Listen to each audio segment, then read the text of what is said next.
El secreto del éxito. William Walker Atkinson. Capítulo 5. El poder del deseo. ¿Qué es el deseo? Vamos a ver.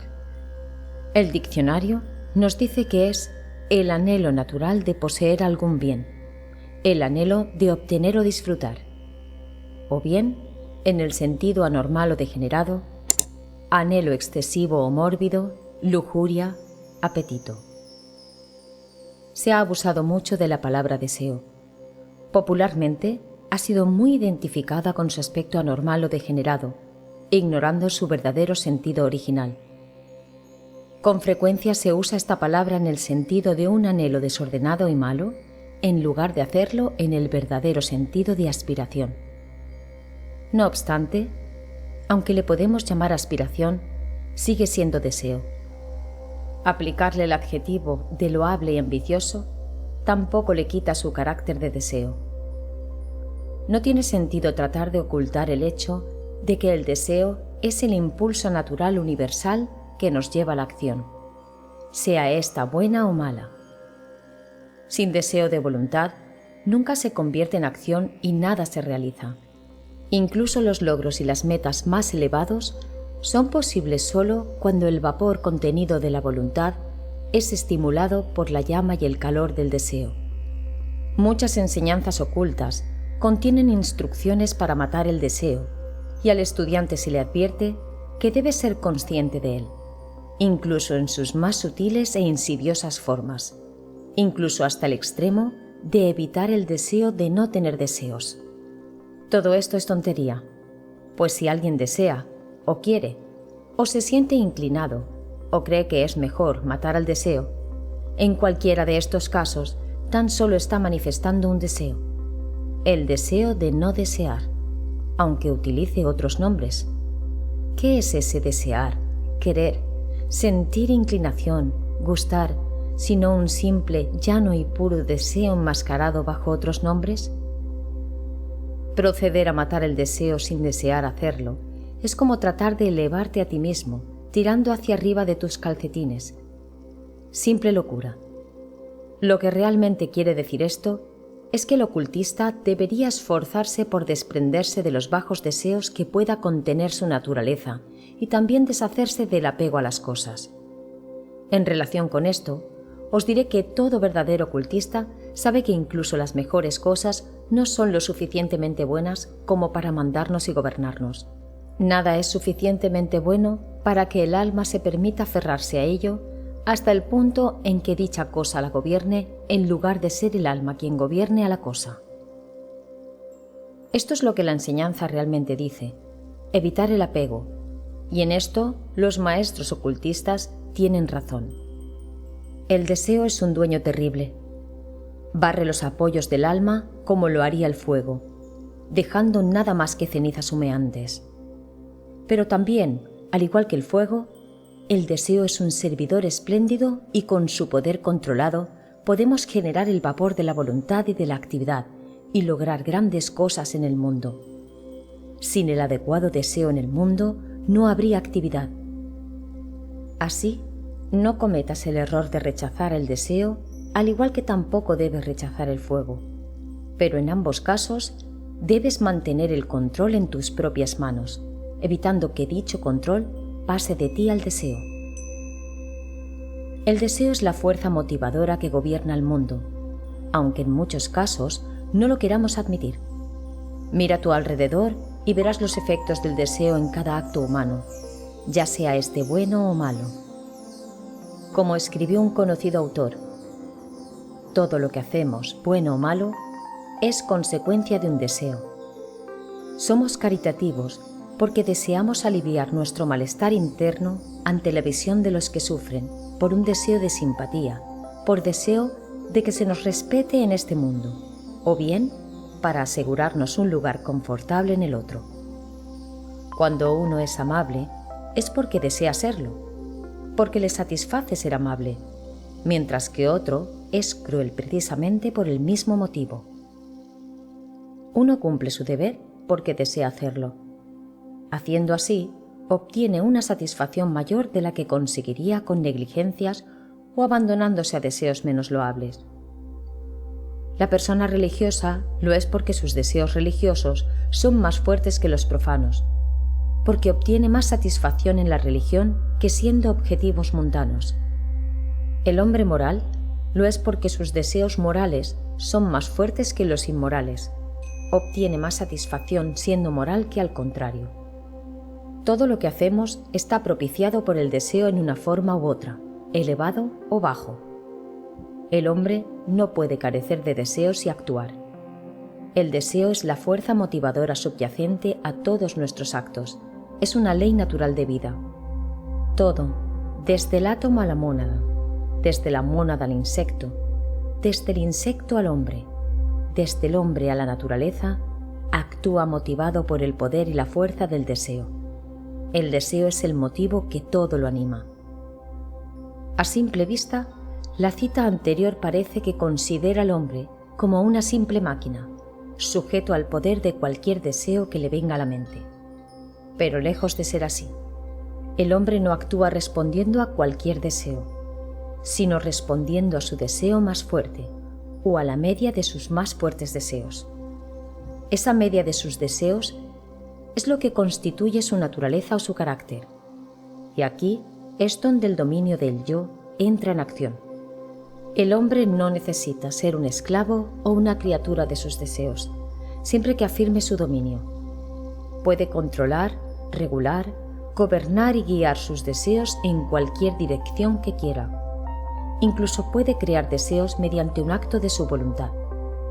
Mediante el conocimiento de las leyes psicológicas, puede neutralizar los deseos desfavorables y puede desarrollar, incluso prácticamente crear, nuevos deseos para que ocupen su lugar.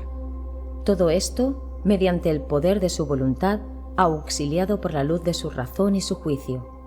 El hombre es el dueño de su mente. Sí, diría uno de mis críticos. Sí, eso es cierto, pero incluso en este caso no es el deseo el motivo principal. ¿Acaso no hay entonces un deseo de crear esos nuevos deseos? ¿Acaso no procede siempre el deseo a la acción? Buen razonamiento. Pero como todo ocultista avanzado sabe, hay un punto en el cual el principio del deseo se difumina uniéndose a su otro principio compañero, la voluntad. Cualquier analista mental puede imaginar un estado en el cual podemos casi decir que se manifiesta la voluntad de ejercer la voluntad en lugar de simplemente desear ejercerla. Este es un estado que hay que experimentar antes de entenderlo. Las palabras no lo pueden expresar. Hemos dicho que el hombre tiene el poder de crear deseos, no solo de ser su dueño una vez creados, sino realmente crearlos dándoles el ser. Ello es absolutamente cierto y ha sido verificado y comprobado por los más recientes experimentos y descubrimientos de la psicología moderna. En lugar de ser el hombre una criatura del deseo, y realmente en muchos casos lo es, puede convertirse en dueño del deseo e incluso en creador del mismo. Mediante el conocimiento y la voluntad, puede revertir el orden ordinario de las cosas echando al intruso del trono. Puede sentarse él mismo en el lugar que le corresponde y luego colocar al último ocupante bajo su voluntad y asegurarse su obediencia. Pero la mejor manera de que el nuevo ocupante del trono reorganice la corte es desechar a las viejas criaturas de su mente y crear nuevas en su lugar. Y así es como debe hacerse. En primer lugar, uno debe pensar cuidadosamente las tareas que quiere llevar a cabo y luego, utilizando cuidadosamente su juicio de forma imparcial e impersonal hasta donde sea posible, debe ser consciente de sí mismo y ver en qué puntos flaquea en relación a la tarea que desea realizar.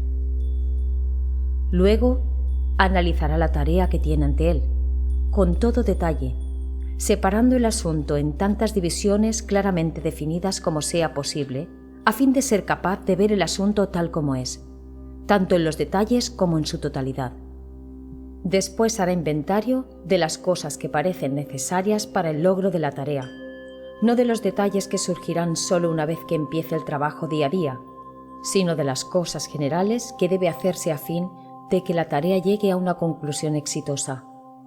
Tras haber tomado conciencia de la tarea, de la naturaleza de la empresa y de sus propias cualidades y deficiencias, entonces comenzará a crear el deseo según el siguiente plan.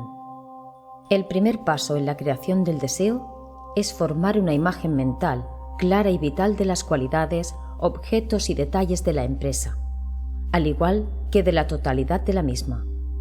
Al decir imagen mental, quiero decir un cuadro mental claro en la imaginación, no simplemente los nombres de las cosas. No te equivoques al leer la palabra imaginación. Esta es otra palabra de la cual muchos tienen una idea equivocada. La imaginación es mucho más que el inútil uso de esa parte de la mente. De hecho, lo que muchos entienden por imaginación no es más que una sombra del verdadero esfuerzo imaginativo. La imaginación es algo real. Es la facultad de la mente mediante la cual ésta crea una matriz, un molde, un patrón, que después la voluntad entrenada y el deseo materializarán en la realidad objetiva. No hay nada creado por las manos y la mente del hombre que no haya tenido su primer origen en la imaginación. La imaginación es el primer paso en la creación, ya se trate de mundos o de bagatelas. El patrón mental precede siempre a la forma material, y así ocurre en la creación del deseo. Antes de que puedas crear un deseo, debes tener una imagen clara de lo que necesitas desear. Verás que la tarea de crear una imagen mental es un poco más difícil de lo que tú creías. Verás que es difícil incluso formar un simple cuadro mental de aquello que necesitas. Pero no te desanimes y persevera, pues en esto, como en cualquier otra cosa, la práctica hace al maestro. Cada vez que trates de formar la imaginación mental, ésta surgirá un poco más clara y más precisa, y los detalles irán tomando más prominencia. No te canses demasiado al principio. Deja la tarea para más tarde o para mañana.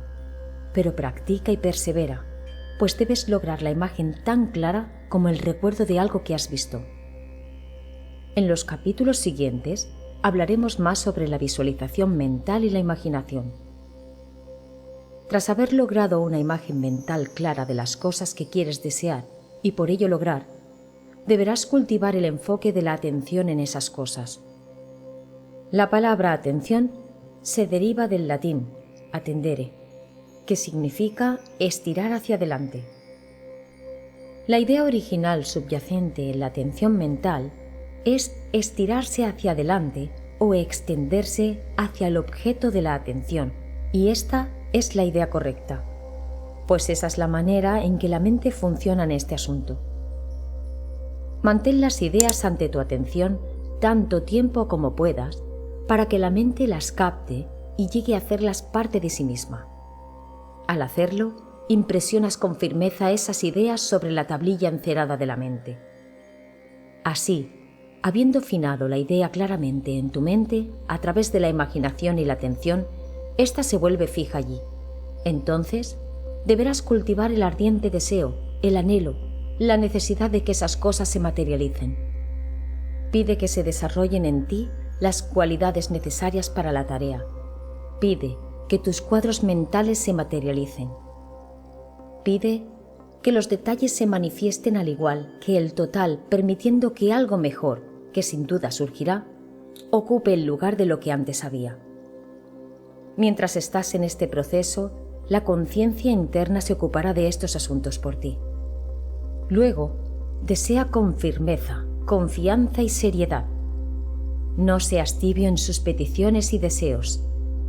Pide y exige el asunto completo, y ten confianza de que éste hallará su camino hacia la realidad material objetiva.